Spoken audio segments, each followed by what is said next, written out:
France Bardon, Le chemin de la vraie initiation magique, 28, deuxième partie, la pratique. Cours en 10 degrés théorie et pratique, degré 10, volet 2. Formation magique du corps, X. Brahma et la Sakshi. Le connaisseur d'autres systèmes d'initiation trouvera un certain parallèle avec mon système, étant donné que tous les chemins de la vérité doivent être effectivement semblables. Je mentionne ici comme exemple le yoga hindou concernant la force du serpent qui correspond au système que j'ai indiqué au sujet des mystères égyptiens.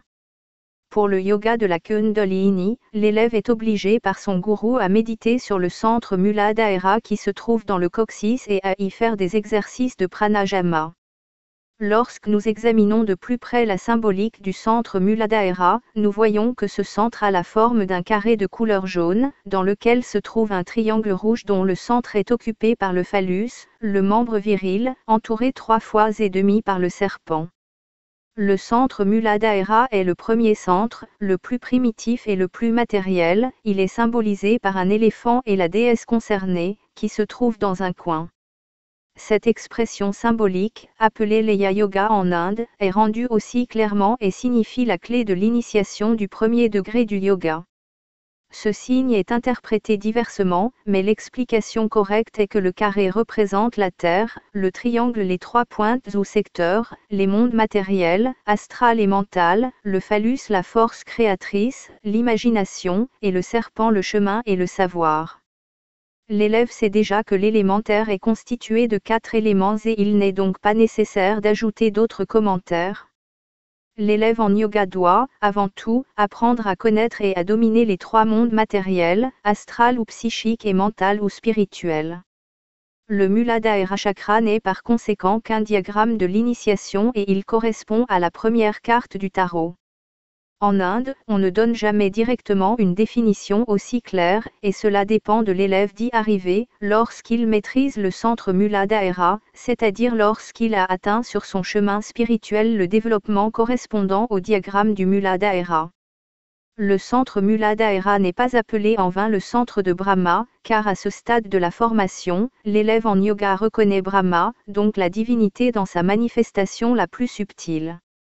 Les attributs de Brahma sont l'éternité, l'impénétrabilité, l'universalité, l'indéfinité, la constance, la paix, donc la partie positive. Brahma ne crée pas de lui-même, mais tout le créé est réalisé par sa Sakshi, le principe féminin. La Sakshi représente donc dans le centre Muladhara le serpent entourant le phallus, il se sert de la force créatrice du phallus symbolisé, donc de l'imagination. Sur ce centre, il y aurait encore à dire maintes choses semblables, mais cette indication suffira aux mages développés pour reconnaître qu'il y a un parallèle commun entre les systèmes religieux et d'initiation. L'imagination est par conséquent la force de la Sakshi ou Kundalini que le mage doit développer systématiquement. En jetant un coup d'œil rétrospectif sur notre système de formation de 10 degrés, le mage se rendra compte que cette force créatrice, cette force phallique, donc l'imagination et son développement, joue le plus grand rôle dans la formation. J'ai déjà terminé la formation magique du corps au 9e degré, de sorte que, dans ce chapitre, je ne parle encore que de la formation de quelques forces occultes que le mage ne doit pas, il est vrai, maîtriser toutes, mais il ne lui est pas permis de s'étonner au sujet de quoi que ce soit au cours de son éducation, et pour tout phénomène occulte, il doit connaître l'explication correcte. La suggestion. Dans le chapitre sur le subconscient, je parle de ce sujet pour décrire l'autosuggestion ou influence de soi. Les mêmes mesures sont aussi valables pour la suggestion d'autres personnes. Ce faisant, la condition préliminaire est que la formule de suggestion soit dite exactement au présent et à l'impératif. Un mage transférera en conséquence de sa formation spirituelle la suggestion désirée dans le subconscient de tout homme qui ne possède pas la maturité, et la suggestion peut s'effectuer non seulement toujours absolument à haute voix, mais aussi en pensée, télépathiquement.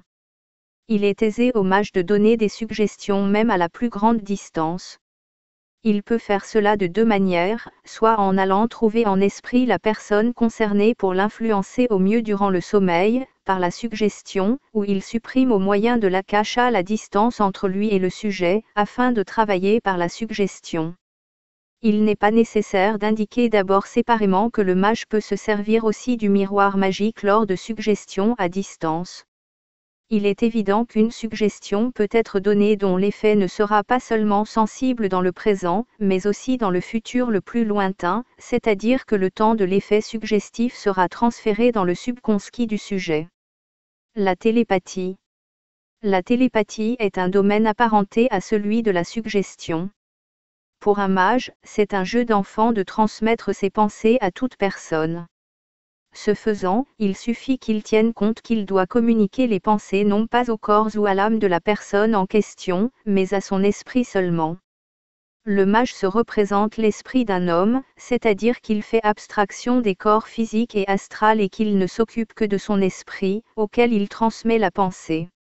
Ce faisant, il est possible au mage soit de suggérer au sujet que c'est sa pensée, donc celle du mage ou celle de n'importe quelle personne, ou alors il laisse croire au destinataire que c'est sa pensée.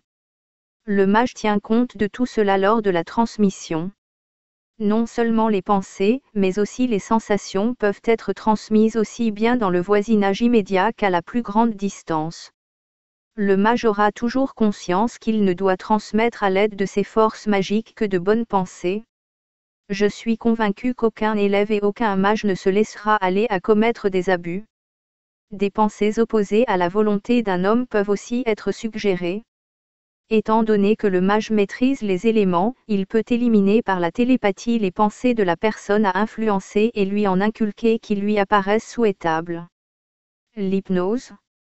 L'hypnose par laquelle un homme est plongé artificiellement dans le sommeil et privé de sa volonté est un domaine semblable à celui de la télépathie et de la suggestion. Du point de vue magique, l'hypnose est condamnable, et le mage devrait moins se spécialiser en ce domaine. Cela ne signifie pas que le mage ne serait pas en état d'endormir n'importe quelle personne. La pratique est simple au possible. Il suffit au mage de supprimer la fonction de l'esprit soit seulement au moyen de sa volonté ou au moyen du fluide électromagnétique, et la personne s'endort aussitôt. Il est secondaire que le mage se serve, ce faisant, de représentation mentale soit de la télépathie ou de la suggestion. Il peut les employer comme moyen auxiliaire, mais il ne dépend pas d'elles. Presque tous les livres qui traitent de l'hypnose recommandent de se servir de la télépathie et de la suggestion.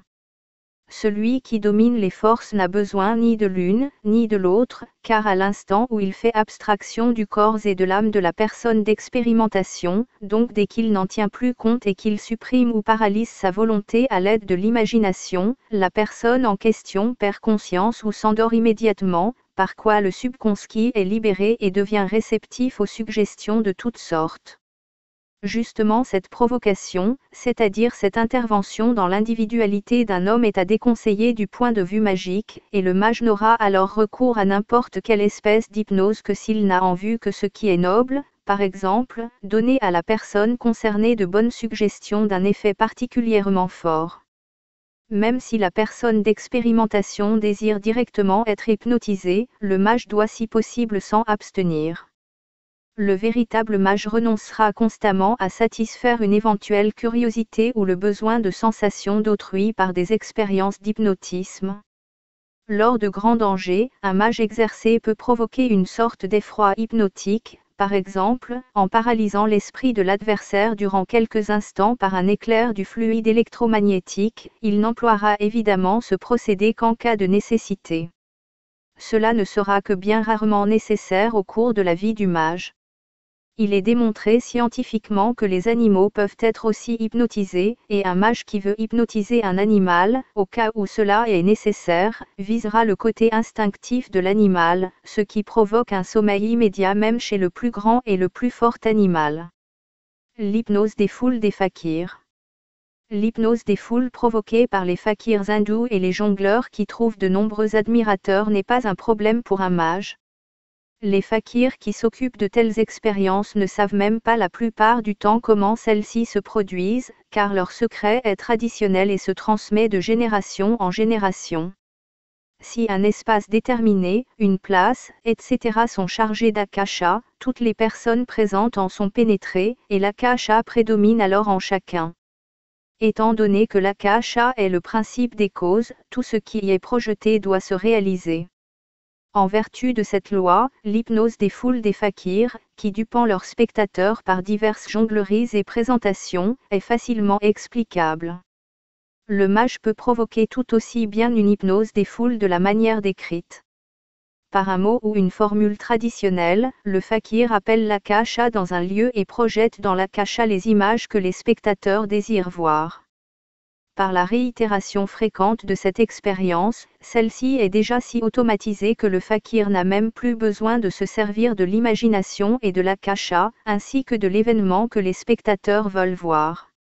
Il lui suffit de prononcer la formule de l'akasha pour avoir les hommes sous son charme, et ensuite il ne lui reste qu'à exprimer à voix basse le processus désiré des spectateurs en phrases brèves, en tantra, etc., à tour de rôle, après quoi les spectateurs verront aussi apparaître les mêmes choses à tour de rôle. On peut croire que de telles formules sont réellement magiques, d'autant plus qu'un secret semblable se lègue traditionnellement de famille en famille durant des siècles. Le vrai possesseur d'une formule traditionnelle semblable ne sait même plus quelles sont les forces qu'il déclenche par elle. Il sait seulement que dès qu'il prononce l'une ou l'autre formule, ceci ou cela se produit sans qu'il en examine la cause. Alors un tel tour d'illusionniste par l'akasha est fréquemment admiré, particulièrement d'hommes qui n'ont aucune idée des lois magiques supérieures. En Inde, une telle présentation de jongleur n'est plus qu'une simple affaire commerciale. Si lors d'une telle présentation de prestidigitation, on photographiait toute la scène, on constaterait avec beaucoup de déception que rien de tout ce qui a été vu ne se trouve sur la pellicule et que celle-ci ne présente que le fakir avec ses éventuels comparses qui sont assis là bien tranquillement et souriants. L'expérience apparemment mystérieuse est par conséquent aisément explicable en vertu des lois magiques, et il est loisible à chacun de s'en occuper ou même de se spécialiser en ce domaine. Pour la formation magique ultérieure et l'ascension magique, ces expériences n'ont aucune espèce de signification. Je les ai mentionnées seulement pour que le mage puisse s'en faire une idée et y trouve l'explication du point de vue magique. La lecture des pensées. Beaucoup de publicité est faite au sujet du problème de la lecture des pensées. Cela est, pour le mage exercé, une chose évidente et il la considère comme un phénomène secondaire de sa formation spirituelle. La lecture des pensées peut se faire en images, par l'inspiration, l'intuition, suivant les dispositions du mage. Il n'est pas nécessaire de faire ressortir préalablement que l'on peut lire les pensées non seulement d'une personne se trouvant à proximité, mais aussi lorsqu'elle est très éloignée et ce n'est rien d'autre qu'une répercussion du travail dans l'akasha. Toute pensée, toute parole et tout acte trouvent leurs impressions exactes dans le monde des causes ou dans l'akasha, au sujet duquel nous avons déjà parlé au chapitre concernant l'akasha. Si le mage se fixe sur l'esprit de la personne concernée et s'il se charge d'akasha, il peut lire les pensées du présent, et s'il regarde en arrière avec son plus intime désir, il peut aussi saisir sans peine les pensées du plus lointain passé. Le mage s'est-il occupé de cela quelque temps et a-t-il une certaine pratique de la lecture des pensées, il pourra lire très facilement chaque pensée, même la plus cachée. Les pensées sont formées par l'esprit ou l'imagination. Celles formées par l'imagination sont plus aisées à lire. Un mage ne peut obtenir une parfaite lecture des pensées que lorsqu'il est absolument maître de son esprit et par conséquent aussi de sa vie spirituelle. C'est une condition fondamentale. Autrement, il ne saisira les pensées que partiellement ou il ne pourra lire que des pensées effectives. La lecture des pensées n'est donc pas un problème, il suffit d'établir le contact d'esprit à esprit, le mage doit se sentir lui-même comme esprit, il s'y est du reste entraîné lors des exercices des précédents degrés, et il n'a besoin que de se mettre en communication avec la personne concernée, en faisant abstraction du corps et de l'âme de cette dernière, pour saisir toutes les pensées qu'il veut connaître. La psychométrie. La psychométrie est la faculté d'explorer aussi bien le passé que le présent et, si cela se présente, également le futur à partir d'un objet quelconque, d'une lettre, d'un bijou, d'un objet antique et de sonder les événements qui furent, sont et seront relatifs à l'objet en question. Chez le mage qui a pratiqué le cours entier et qui a bien exercé ses sens astraux à la voyance, à la téléaudition et au télétouchère, cette faculté apparaît lorsque les sens astraux sont développés et elle se manifeste très aisément. Il prend l'objet à sonder soit dans la main ou il le place sur la partie du corps déterminante pour un sondage en détail. Veut-il voir l'événement en image, c'est-à-dire sonder à l'aide de la voyance, il presse l'objet sur le front. Veut-il se rendre compte par l'inspiration, c'est-à-dire par l'ouïe, il le place alors dans la région du cœur et veut-il le sonder par la sensibilité ou intuitivement, alors sur le plexus solaire, où il tient l'objet simplement dans la main.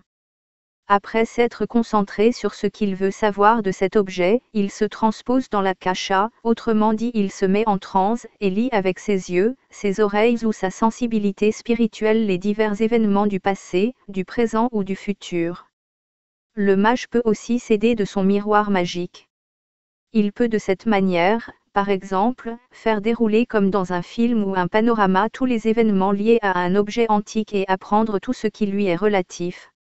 Il a aussi évidemment la possibilité non seulement de voir l'auteur de tout écrit qui lui fut envoyé ou à d'autres par des personnes connues ou inconnues, mais aussi de lire en un tour de main les pensées qui ont occupé l'esprit de la personne qui l'a écrit. Il peut, soit dit brièvement, lire entre les lignes de n'importe quelle lettre. À la psychométrie appartient aussi la faculté d'entrer en relation matérielle, psychique ou aussi spirituelle avec toute personne qui a touché un objet quelconque, car un objet de n'importe quelle nature est le lien entre le corps, l'âme et l'esprit du mage et de la personne concernée. Il est évident que le mage peut lire aussi les pensées à la plus grande distance à l'aide d'un objet. Simultanément, il lui est aussi possible d'apprendre à connaître le côté psychique de la personne concernée et de découvrir sans peine les qualités de son caractère dans l'akasha. Cela vaut évidemment aussi pour le côté matériel, de sorte qu'il peut établir son passé, son présent et son futur s'il établit en rapport avec l'akasha le lien entre son âme et la personne concernée. La psychographie est une petite variante de la psychométrie, mais, pour un mage, elle n'est pas de grande importance et résulte de ce qui vient justement d'être dit.